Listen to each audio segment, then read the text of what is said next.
Yo mga idol, kamusta? Sports Talk PH nga pala.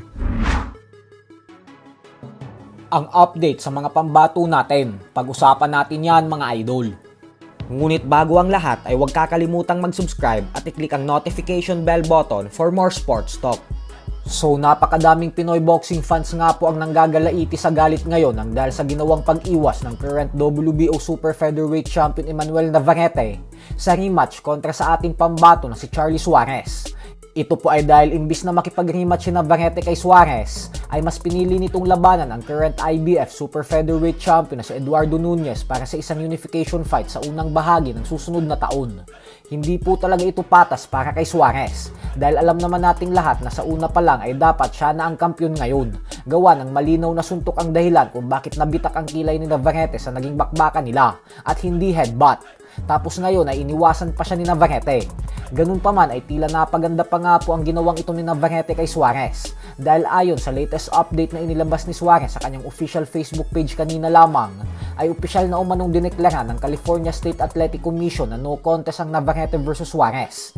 Ibig sabihin po niyan ay napawalang bisa na ang panalong ibinigay kay Navarrete sa naging laban nila. Bukod dyan ay nag-utos din ng WBO ng mabilisang rematch sa pagitan nilang dalawa. Pero dahil makikipag-unification na si Navarrete kay Nunez, ay mas maganda para kay Suarez dahil ang mananalo sa Navarrete versus Nunez ay automatic nang siya ang sunod na makakalaban. Kaya may pagkakataon si Suarez na maging isang unified WBO and IBF World Champion sa pamamagitan ng isang laban lamang. Ayon sa kampo ni Suarez ay nananatili sila ngayong pasensyoso at profesional kung saan sumusunod daw sila sa lahat ng requirements na hinihingi sa kanila. Kaya naman umaasa daw sila na tatayo ang WBO dito upang panigan sila para sa inaasam-asam nilang laban. Sa kabilang banda naman mga idol ay matapos nga pong matalo ni Janrael Casimero sa kamay ng Japanese underdog na si Konosuke Kameda, ay tila tuluyan na po itong umatras sa kanilang orihinal na plano na sakupin ang 126-pound featherweight division. Ito po ay nang sabihin mismo ni Cuadro Alas na babalik na daw siya sa 122-pound super bantamweight division. Bukod dyan ay kinumpirma din ni Casimero na isang Japanese fighter ulit ang kanyang makakasagupa sa susunod na buwan at nasa 124-pound catchweight fight daw ito gaganapin. Mas mababa kumpara sa 128-pound catchweight na laban nila ni Kameda. Ganun pa man ay magandang desisyon po ito para kay Casimero dahil masyado na po kasi talagang malaki para kay Casimero ang mga fighters ng featherweight division. Dahilan kung bakit tila hindi na umuubra ang mga pamatay na suntok nito kay Kameda.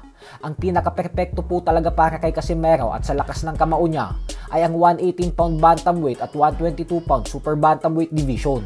Dito ay kayang-kaya niya talagang patulugin at inknockout ang kanyang mga katunggali. Pero syempre ang malaking hamon para sa kanya sa mga dibisyon na ito ay ang pagkuha ng tamang timbang sa official weigh-in. Kaya naman kailangan niya talaga ng matinding disiplina kung gusto niyang manatili sa super bantamweight. Kaya suportahan po natin si Casimero. So hanggang dito na lang po muna tayo mga idol.